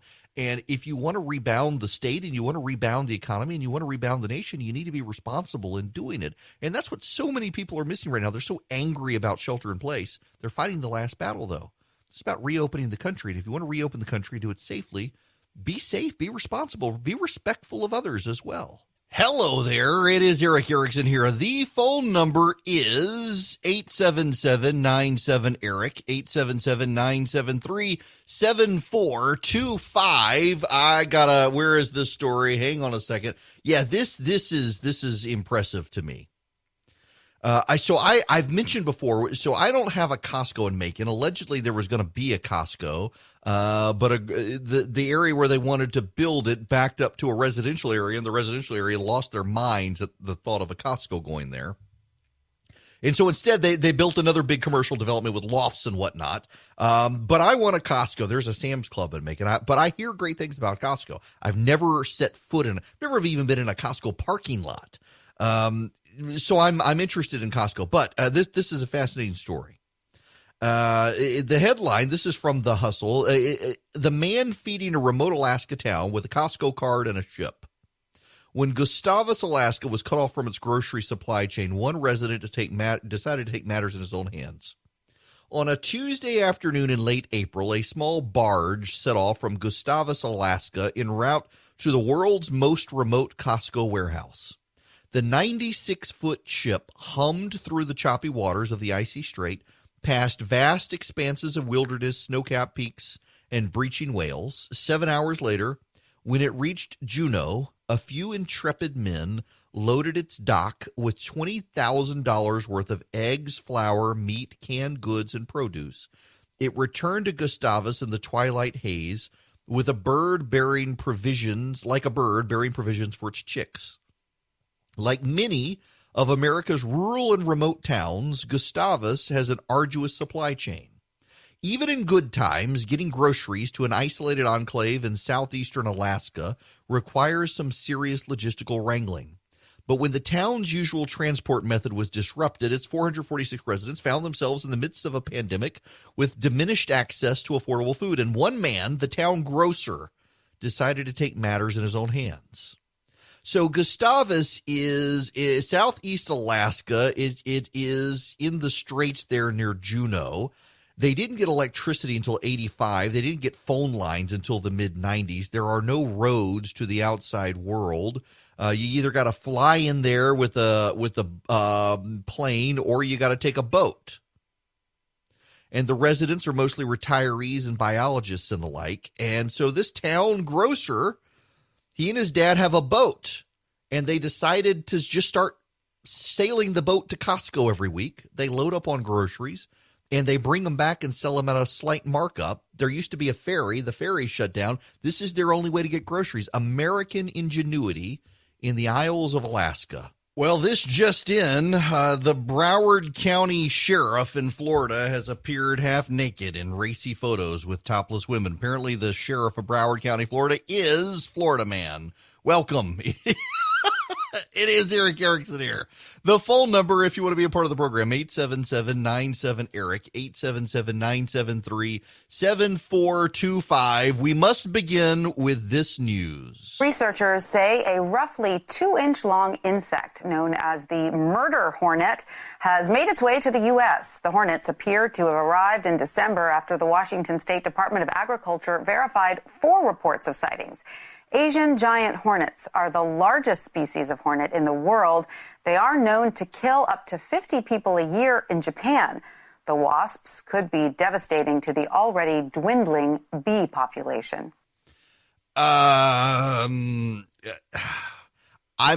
appreciate the fact that she said Asian giant hornet, but have you noticed the sensitivity in the media to actually saying the word Asian these days? We can't call it the Wuhan virus or the Chinese virus because that's racist, even though the media did that for so long. And, oh, my gosh, we can't say the Asian hornet. Let's call it something traditional. It's the murder hornet. That's what it is. That's the ticket. It's the murder hornet that's coming from it came from overseas, from somewhere on the other side of the Pacific. We can't tell you where because that would be racist. The sensational headlines of the last several days of the murder hornet. Okay, so this 2-inch long hornet has arrived in the Western Hemisphere. The nickname is the murder hornet, and the reason is because the way that this hornet feeds is it rips the heads off bees and carries the thorax back to the to its larvae or whatever, and feeds in their nests. That's what they do. The murder Asian giant hornet. But God help them, they don't want to say giant Asian hornet because that would be racist. Murder hornet. It also captures the imagination, does it not? Apparently, these things sting you. It feels like hot lava. In Japan, upwards of 40 people a year die from stings from the giant Asian hornet. They're fearsome beasts and need to be exterminated. Interestingly enough, do you know what they're doing? They're using drone technology, particularly in the in the Northwest where it's still cool. The nests tend to be underground. And so what they do is they fly the They fly drones over looking for hot spots underground because the hornets, they go underground, they flap their wings, they generate heat. The heat trickles up through the ground. You can find the hot spots and know where the nests are. That's how you exterminate them, which is fascinating. By the way, you know how the bees handle the Asian hornet? They swarm the Asian hornet and cause friction and cook the hornet alive. The problem is that the hornets are 2 to 3 times the size as the bee in some cases. And if a bunch of them invade, well, then you got problems. So now our farmers have a new nemesis. Remember all the worry about the bees, and even Dick Cheney and George Bush, when they were their administration, had private briefings on the bee population, the collapse of the bee population, and it appears that it might be a mite or a fungus. It's global warming, it's radio waves, it's 5G, it's 4G, it's LTE, it's cell phones, it's the iPhone. Nope. Turns out there might be a mite that was getting into bee populations and wiping out bees. I've got several friends who keep bee populations. I've thought about it, but I'm not a big honey eater. My wife is, though. But it's apparently a very expensive hobby, so I have no desire. Now, that's not really the news. I had to start with the murder hornet population, which is just nonsensical stuff. What I really want to talk about right now, though, is something that's not making a whole lot of headlines today, not making nearly as many headlines as it was. Let me see if I can go back and find the audio. Where is the old audio? Not there. Listen, I'm normally more prepared for this. Charlie's going to send me an angry email telling me I need to be more focused. But now I suddenly remember, I think I have this on file. I'm going to find it. Yes, here we go. This audio from the President of the United States. It happened on April 22nd at a White House press conference. I told the governor of Georgia, Brian Kemp, that I disagree strongly with his decision to open certain facilities which are in violation of the Phase 1 guidelines for the incredible people of Georgia. They're incredible people. I love those people. They're great. They've been strong, resolute, but at the same time, he must do what he thinks is right. I want him to do what he thinks is right. But I disagree with him on what he's doing, but I want to let the governors do. Now, if I see something totally egregious, totally out of line, I'll do. But I think spas and beauty salons and tattoo parlors and barbershops in Phase 1, we're going to have Phase 2 very soon, is just too soon. I think it's too soon. Well, you know, the president on Friday now says, I didn't say that. I said I didn't like the particular place, a spa, a tattoo parlor. No, I think it's wonderful. I think what Brian Kemp is doing is wonderful. He's trying to reopen his state. That's the president of the United States now saying he walking away from his prior criticism. You knew it was going to happen, didn't you? I mean, it was kind of predictable that something like this was going to happen. The president now praising Brian Kemp for beginning the reopening of the state. And by the way, just so you know the metrics here, I should explain this to you. Based on the available research, doctors, epidemiologists, scientists say it takes 2 weeks to find a trend with COVID-19. The reason it takes 2 weeks, there are a couple of reasons. COVID-19 sometimes takes a week or two for symptoms to present, even though people can be infected, and there are lots of asymptomatic people who never get symptoms. So between that and the testing lag, it takes 2 weeks to see if the virus is resurgent. If it is, you might have problems in your state. And so we will find out in Georgia in 2 weeks whether or not the governor opened too soon. But here's the thing. We've known all along the virus was going to go back up in the state. The question has always been about capacity at hospitals, PPE, ventilators, things like that. We got plenty in the state now to mitigate. But here's the other thing. I asked this on Twitter earlier, and I got a direct, I can't tell you who it was from, but I got a direct message from an expert who said just under half of the deaths in the United States are nursing homes. New York today is reporting 1,200 additional deaths that it had miscounted in the paperwork. They're actually COVID-19 deaths. And no, stop. Please stop with the conspiracy theory that they're just counting everyone as deaths. Even I hear the funeral home director in Florida and the state officials come out and say the guy doesn't know what he's talking about. It's just not true. And listen, I know I can't dissuade you from believing the lie that confirms your worldview, but this crap is not true. They're not just willing, gunshot victim, but he's tested positive for COVID-19. Let's list his death as COVID-19. Secondary calls will be bleeding out from a gunshot wound. That's not the way any of this works. It never has been. It is a BS conspiracy theory to think it is, and there are willful people trying to undermine even the actions of this president, purportedly to help the president, who are peddling the lies. Just stop it. The fact of the matter is that New York City has found another 1,200 people in nursing homes who died who should have been COVID-19 deaths. But the paperwork was sent somewhere else, so they didn't get the death certificates. But here's the thing.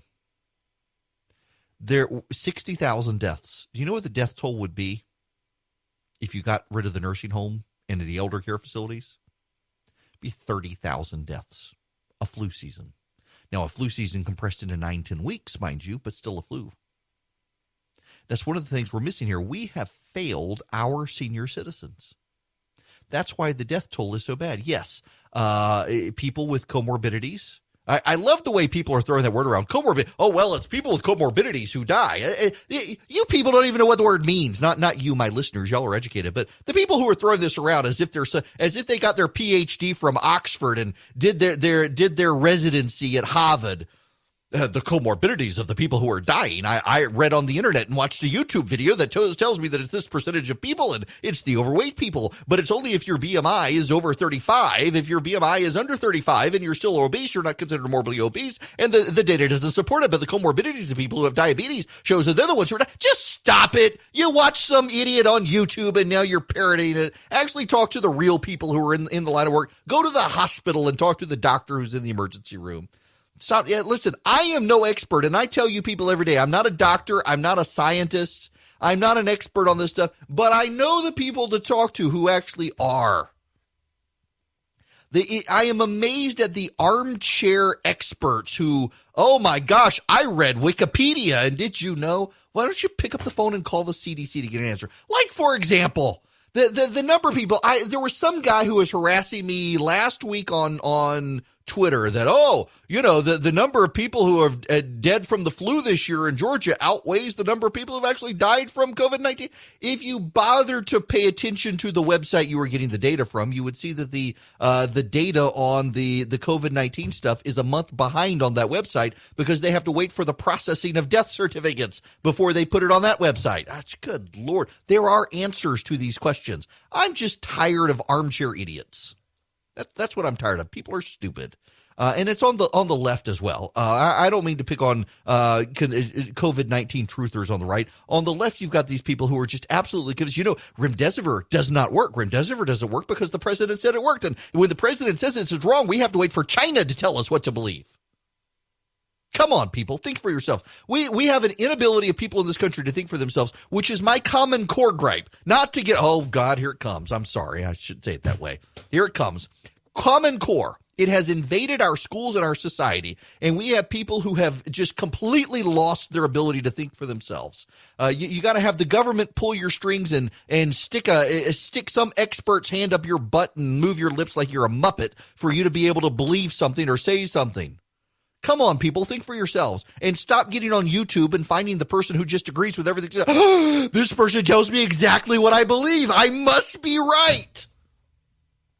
The inability for people to think for themselves anymore and to be challenged on the facts and maybe change their mind, it is stunning to me. And it is pervasive in all aspects of society these days. I mean, you go online and you only want to find people who tell you what you want to hear. And it is happening on the left and it is happening on the right. You can go your entire life these days and never be challenged on anything you think. In fact, I do have to say, it is more likely that if you're on the right, you're going to be challenged. If you're on the left, you can watch CNN, MSNBC, ABC, CBS, NBC, read the Atlanta Journal, read the New York Times, read the Washington Post, read the LA Times, read USA Today, and you will never be challenged in anything you believe. And so you don't know what truth is. You only know what's being regurgitated as left-wing thought these days, being masqueraded as truth. But the same thing is happening on the right. With the COVID-19 truthers are really starting to aggravate me more than they should, because I'm hearing all the time now that everything you knew was true. That Dan Erickson guy did untold. The number, I'm still getting people sending me links. It's taken off YouTube, and I'm still getting people sending me, have you seen this video? Yes. I watched that video now 3 times. It is an hour-long video of that doctor in California. And doing a service to friends and listeners. Have you watched it? He's telling it like it is. No, he's telling you what he believes and what you want to believe, and it's not actually true. He sampled 6,000 people, and 6% of them tested positive, and they're people going to his service because it's ambulatory care. Of course there were that many people who tested positive. They were going there because they were sick, for God's sakes. But he tells me exactly what I think, therefore he must be right. No, you idiots, no. And I'm insulting friends now, and I realize that. But come on, think for yourselves. The number of people, I thought this all along, and now here comes this doctor who tells me that all of my prior thoughts are exactly right, and I don't have to rethink anything. Screw the rest of the experts. This guy's it. That's not the way fact works. That's not the way truth works. That's not the way logic works. And yet we have when did our brains break as a nation? Seriously, when did everybody's brain, you just gave up on thinking? Was it social media? Maybe it is social media. Maybe it is the iPhone. Do you know that there's actually a book out, iGen. So many people told me I need to read this book. There is actually, the rate of teen suicide is actually fairly consistent until 2007. And there has been a dramatic spike in teen suicide since then. And do you know what more and more psychologists and sociologists are pointing to? The iPhone.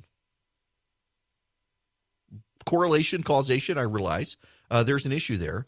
But the rate in teen suicide remarkably has gone up pretty significantly since the introduction of the iPhone. And do you know why it really isn't the iPhone? It's what the iPhone made possible. Snapchat, Instagram, immediate access to Facebook and social media. The rates of bullying, online bullying, have gone up. The ability to see your friends at parties that you weren't invited to and didn't even know exist. The ability to see your friends saying bad things about you online that you didn't even know. It all went up, and it's all impacted. It has all impacted the psychology of teens, and the rate of teen suicide has gone up. There are correlations and there are causations, but I really do believe the inability for people to process information different from what they thought and be challenged by it and maybe rethink what they're thinking, or maybe hear the data and decide that, you know what, they're wrong, I'm right, it's just completely gone away in American society these days. And it is a chief frustration of mine as someone who is a conservative, who is an evangelical Christian, who does believe in certain principles as being right and true, and yet is willing to entertain facts that may be contrary to mine, and then try to see, okay, based on my principles, assume this is true. How does this fit into my principles, and how should we navigate? And nobody wants to do that anymore. And it's a deep frustration of mine. People just can't think. I realize people are stupid. I say it all the time. But there are some really intelligent people out there who just are no longer thoughtful. Here's another great example of people not willing to think for themselves. And I don't mean to pick on Mike Baker. He's a reporter for the New York Times. If you remove New York from the data, the number of new coronavirus cases being identified in the United States each day is still on the rise. As if that's a bad thing. It's actually a good thing. Now, I know what you think. How could it be a good thing? Well, think. Why are so many new cases being reported? Because testing's gone up. You actually, Nate Silver actually points this out in response to this. The article in the New York Times that Mike Baker is retweeting doesn't mention how the amount of testing has increased by 60% in the past few weeks. This doesn't make the situation particularly great, but it's context that can't be omitted in the discussion of cases. Adjusting for testing volume, you'll likely get a slight overall decline outside of New York City. A lot of the news coverage winds up punishing states for doing more testing, because if you do more testing, you find more cases and therefore get worse headlines. So it's not just bad reporting, it creates poor incentives since we need more tests. Yes, please. That's a very good point. How many of the national headlines now are pooping on Georgia because Georgia has ramped up testing. You know, the Georgia testing is actually phenomenal now, and so many more people. In fact, I hear in Middle Georgia this coming weekend, they'll be giving free tests to people who need them. They're doing it around the state in Athens as well and elsewhere. We've got now over 200,000 tests. When last week when they revamped the website, there were 100,000 tests. We've gone up 100,000. We've got 29,499 cases in Georgia now, 5,564 hospitalizations. That 5,564 hospitalizations is actually a really impressive number because that's cumulative. That is cumulative. And the hospitalization rate has not jumped dramatically, which means as more people are being tested and the positive test rate is going up, the hospital percentage is actually going down. So let me run this number real quick. We've got 5,564 hospitalizations, 29,499. So the hospitalization rate in Georgia has gone from 21% to 18.8%. As more tests are identified, it turns out fewer people are being hospitalized. Now, what about the death rate? Because the national death rate has actually gone up. In Georgia, the death rate is now 4.25%, which is up from 3.5 where it was, but is way less. The national mortality rate now for COVID-19 is over 7%, which is in line with most European countries. Sweden is at 12%. It's the worst in the world right now. Georgia is actually outperforming nationally in terms of hospitalization and deaths as our testing goes up. That's really good. We should be incentivizing this instead of giving them bad headlines. Good gracious. The New York Times leadership says it's not letting people back in the building until September 8th, the Tuesday after Labor Day. You know, about the time they say the virus is going to rebound. All right. The phone number, if you want to be a part of the program, is 877-97-ERIC, 877-973-7425. I have said now a couple of times that if you want to understand the contradictions in how Democrats can defend Christine Blasey Ford against Brett Kavanaugh and question Tara Reade about Joe Biden, even though Tara Reade has many more people who corroborate her story than Christine Blasey Ford ever did. What you need to understand is it's never been about Me Too. It's never been about sexual harassment. It's never been about sexual assault. It's never been about fighting the patriarchy per se. It's about whether or not murdering babies should be legal. That is the only thing that explains the contradictions. The Democrats are overrun as a party with people who believe that killing children is a constitutionally protected right. Now, listen, I'm not going to nuance around it. Oh, abortion. Abortion is just a euphemism for ripping a child limb from limb.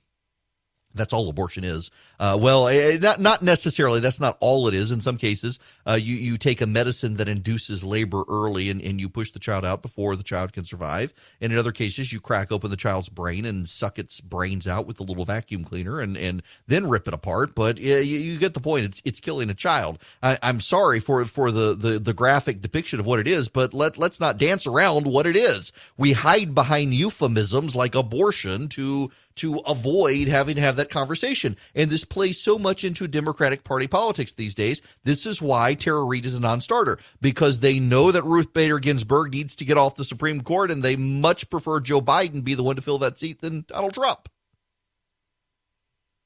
It's all about abortion politics. In the same way, there's a Supreme Court case, I believe that's going to be argued tomorrow. The Little Sisters of the Poor are yet again headed to the Supreme Court. Little Sisters of the Poor, they are the Catholic charity run by nuns, and they refuse to provide abortion services in their insurance contract. And they won at the Supreme Court the last time, and yet they're being put upon again by the left. at a time that the charity itself is overwhelmed. Do you know one of the primary things that Little Sisters of the Poor does? They run nursing homes for poor people. In New Jersey, a fifth of the residents at the Little Sisters of the Poor nursing home have died of COVID-19. The Little Sisters of the Poor are themselves, many of them elderly, and getting the virus. And they're, in many cases, doing what they can to work around it to save lives and provide comfort to those who are deteriorating. And yet the left feels the need to take them back to court again to demand that they pay for people to kill kids. In the same way they're doing with Masterpiece Bake Shop, Jack Phillips in Colorado. I mentioned this yesterday. Jack Phillips is the baker in Colorado who refuses. I mean, this guy, Jack Phillips, will not bake. If he finds out that you're having a second marriage because you got divorced, Jack Phillips won't bake a wedding cake for you.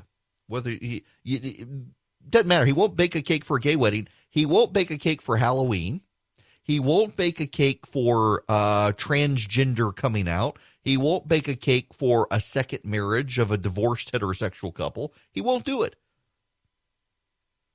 You don't have to use his bake shop. Do you know within a mile of Jack Phillips's Masterpiece Bake Shop are 4 other bakeries that will make wedding cakes? And he is systematically and routinely targeted by left-wing activists who demand that they will make him care. You will be made to care. I was reading actually the biography yesterday of a seminary professor who goes, I knew the guy's name. I didn't realize he was a seminary professor at a Baptist seminary. And turns out the reason he's a Baptist seminarian is because he was a consultant in the technology world. And he was paid lots of money by major tech companies to come in and lecture on ethics of the use of technology and how tech companies can treat their workers and how people can use technology ethically for the greater human good. And someone discovered that he was not only pro-life, but he was against gay marriage, and he had written against gay marriage. He's now a seminary professor because he got blackballed by the tech companies and can no longer work in technology because he disagrees with the left on these things. You can't have civil disagreement when it comes to the left. And if you're someone like Tara Reade, you are a deeply problematic person. Because as a deeply problematic person, you are advancing an agenda that undermines their ability to maintain the right to kill children.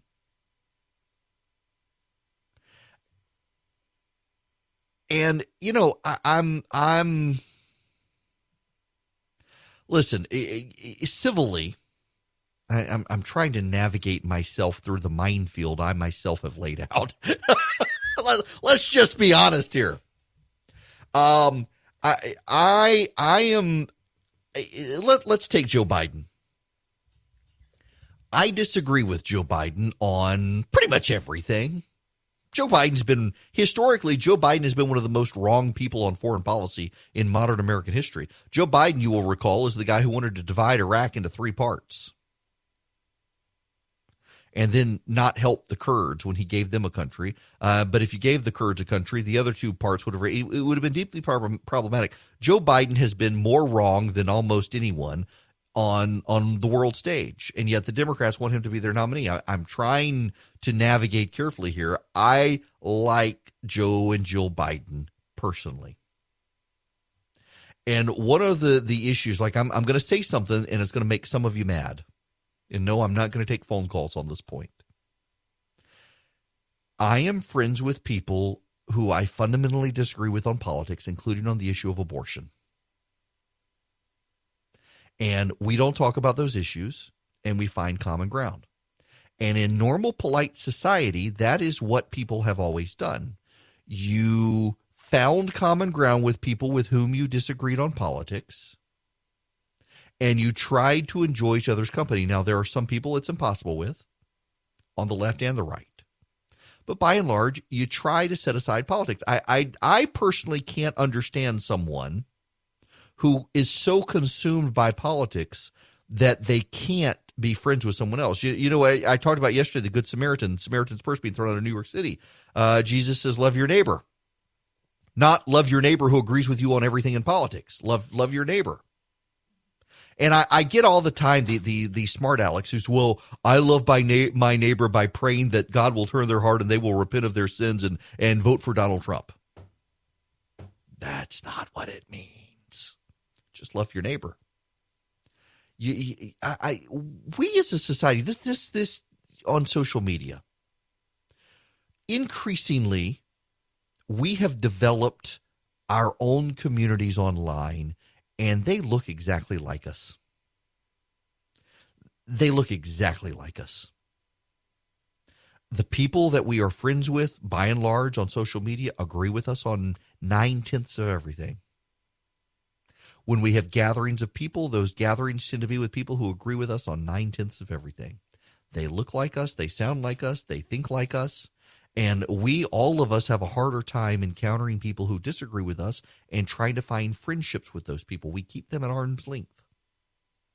Listen, I'm not saying go out and find people you fundamentally disagree with and try to be their friend. Sometimes it's hard. I know people who just say, let me give you an example. So I spoke at Mercer. My alma mater is Mercer University, and I spoke there at their founders celebration several years ago. And it was a good event. I was very flattered, very honored to speak at Founders Day at Mercer. And the women and gender studies professors were beside themselves. Now, they did not know me. They wanted to make no attempt to get to know me. They were horrified at the fact that the university would give me a platform to speak to the student body on anything. And I wound up agreeing to do things no other speaker had to do to accommodate these life failures who became women and gender studies professors because they couldn't get a job in the real world. I have no reason to try to accommodate people like that when they don't even want to try to accommodate me. So I'm not telling you to go out there and find the most obnoxious person you can find and try to become friends with them. There are some people it's just not going to work. Some people are so ideologically poisoned, they're not going to be, and that's on both sides of the aisle, by the way. Oh, yeah, Siri, you don't understand. The rest of us do. I tell you, there are some people out there who politics has become their religion on both sides. Women and gender studies professors are filled with them. Politics has become their religion. Woke politics is just, that is their God. But there are people on the right like that too. No, I'm not going to say this because I know that person's listening and I don't mean to offend them. But I know people out there who see everything through a political lens. Y'all, I don't have enough time in the day to worry about what grocery store shares my values, to worry about whether or not I should be eating at Wendy's or Arby's or Chick-fil-A based on the political giving of the people there. I know a person, and this person's not listening, I know a person who keeps an app on their phone. And when they go shopping and they encounter a product they're curious about and they don't know, they try to look it up on this app to tell them whether or not that product, the company behind that product, supports socially progressive causes so that they can buy it or not, because they only want to support socially progressive causes. This is a religion. I don't have enough time in my day to do that. And increasingly in society, more and more people don't do that. And the problem is that we then see the other side not as people we disagree with in politics, but as the enemy. When I tell people all the time I'm friends with, for example, Donna Brazile from CNN and I, we're friends. She's like a member of my family. I love Donna Brazile. And in fact, it was kind of funny. When I started at CNN, she was the enemy. She was a Bill Clinton, Al Gore person. And we got to know each other. We're both from Louisiana. We struck up a friendship. But when I tell conservatives that she and I are friends, I'm like a traitor to the cause for daring to be friends with a Democrat. We don't talk. We don't agree on politics. But there's so much more to life than politics. But yet there are people listening to me right now who are horrified and are probably reaching to flip the channel right now because they can't contemplate that I might be friends with someone with whom I disagree on everything politically. This is a dangerous thing in society because it allows us to otherize people who disagree with us politically. And frankly, this is happening more on the left than the right. This is why yesterday I mentioned how secularism so easily becomes tyranny. Because if you're on the left, in fact, I wrote this morning on my Substack page. Let me just read you what I wrote. Let's say you repent of your belief that climate change is nonsense and you accept mankind's actually to blame. You trade in your car for a bike, you unplug your home from the power grid, put up solar panels and a windmill, you invest in unicorn farts for extra power, you take up composting and a religious devotion to recycling. You're still damned to hell on earth so long as your neighbor's driving his SUV, has more than 2.25 kids, and is burning incandescent light bulbs. He must be punished, re-educated, silenced, or driven from society in order for you to be saved. The same holds true of transgenderism. Let's say you finally give up the quaint scientific notion that boys cannot become girls and instead embrace the secular religion's dogma that we're born gay or straight, but we get to pick our gender. So long as the Christian bigots out there on the radio saying otherwise and risking convincing others of truth, you can't get your heaven on earth. The bigots got to be censored, silenced, driven from society, or worse. We've gotten to this point in our society because it's actually, if you're a conservative listening to me right now, wherever you are nationwide, you have greater odds of encountering a progressive today who is diametrically opposed to you in all of your beliefs than if you're a progressive. If you're a progressive listening to me right now, you're actually a rarity. Because if you're a progressive, you are more likely to live in an urban area surrounded with other progressives, to go to work at a Fortune 500 company or a small group or nonprofit where everybody thinks just like you. Frankly, if you are a progressive, you have an easier time in life otherizing conservatives. That's why all of the data shows, for example, a progressive is more likely to be upset if their child were to marry a conservative than a conservative would be upset if their child married a progressive. A progressive secularist is more likely to never encounter someone who believes that Jesus Christ is the way, the truth, and the life, and no one goes to heaven except through Jesus, than a conservative is to regularly encounter atheists. In other words, a conservative is more likely to encounter an atheist who doesn't believe Jesus even existed than an atheist is likely to encounter a true believing Christian. And it allows both sides to otherize when that happens. And conservatives now, engaged in social media, tend to surround themselves with people who think just like themselves, and it becomes harder for conservatives to fathom that someone like me could be friends with a Democrat with whom I disagree on politics, because they themselves don't do it. They only go to their local Republican groups. They don't go out and about society. They go to their church, they go to their Republican group. They're not out there working in society. They're not out working with homeless groups. They're not out building friendships in local nonprofits where you may encounter a progressive, and this is becoming a thing on the right, but it's less common than on the left, where in the left, you live in a progressive enclave, you work in a progressive enclave, you only engage in progressive activities, you never encounter someone on the right. And so a progressive is actually more likely than a conservative to otherize. And once you otherize, the people believe they're the enemy and believe they need to be silenced and shut up and driven from society. And it becomes really easy for a progressive to look at a nun like Little Sisters of the Poor and say, this group offends me. They are the enemy. They must be made to care. They must be made to perform abortions or pay for abortions. Jack Phillips the baker must be made to use his talents in service to my cause. Rarely will you find a conservative who says the progressive needs to support my cause. It is increasingly rare to find a progressive who says the conservative doesn't have to support my cause. So I got to clue you in before I get to this next story. I got to clue you in on a little ongoing behind-the-scenes joke here. So Charlie is my producer, and then Philip runs all the web properties for me. And Philip is more recently married, and Charlie and I both have kids, and Philip does not. And there's an ongoing joke as to when Philip's parents will have grandkids. Well, this story may completely end all of that. I find this deeply hilarious. This actually could probably be Charlie when he was 5 years old. This is from the New York Post. A 5-year-old boy was caught driving his parents' car on the interstate in Utah on Monday on his way to California to buy a Lamborghini. The kid driver made it a handful of miles from his home in Ogden, Utah, on I-15's 25th Street off-ramp, the Utah Highway Patrol said. Troopers initially thought they'd stumbled upon an impaired driver, but soon discovered the perpetrator was actually a child with a penchant for luxury cars. The boy told them he left home after an argument with his mother, who refused to buy him a Lamborghini. So the boy decided to get one himself. He had $3 in his wallet and confirmed that he intended to drive to California to buy a Lamborghini. Utah Highway Patrol Sergeant Nick Street confirmed to the local TV outlet KSL the boy is indeed 5 years old, though the picture taken made him look much older.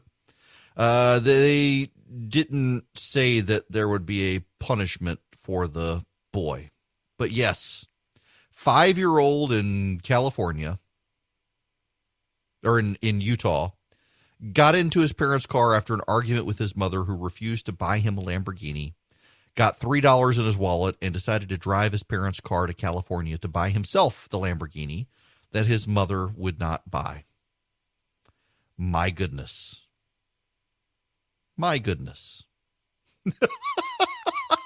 You know, when I was a kid, there were two things I wanted. The HR Puffin Stuff Mobile, if you know, you know, and I wanted an F-14 Tomcat. I mean, it was on my Christmas list multiple years in a row. I wanted an F-14, and I knew Santa Claus was going to bring me an F-14. Just, I don't know how, park it on the roof, something, but I was going to get an F-14. I told my wife and kids that story one time. They thought I was insane. Look, when I was a little, when you're a little kid, you just think, I mean, the world is a possibility. Getting an airplane is totally feasible. When you're a kid, when you're 5 years old, it is totally a thing. So eventually, for Christmas one year, my wife and kids got me an F-14 model. I can actually see it in my office right now. They got me an F-14 model, and I finally got my F-14. I really wanted one when I was a kid. And so this 5-year-old in Ogden, Utah wants a Lamborghini, has no idea how much the sucker costs, knows that mom's not going to get him one, so he steals his parents' car with his $3, and I don't know if he's going off to buy a Hot Wheels one or what. I have no idea. He seems to want to drive to California and get one with no idea how much the Lamborghini is going to cost. But I admire the kid's initiative. That kid is going to grow up and be something, I suspect. Maybe the leader of a prison, but he's going to be something impressive.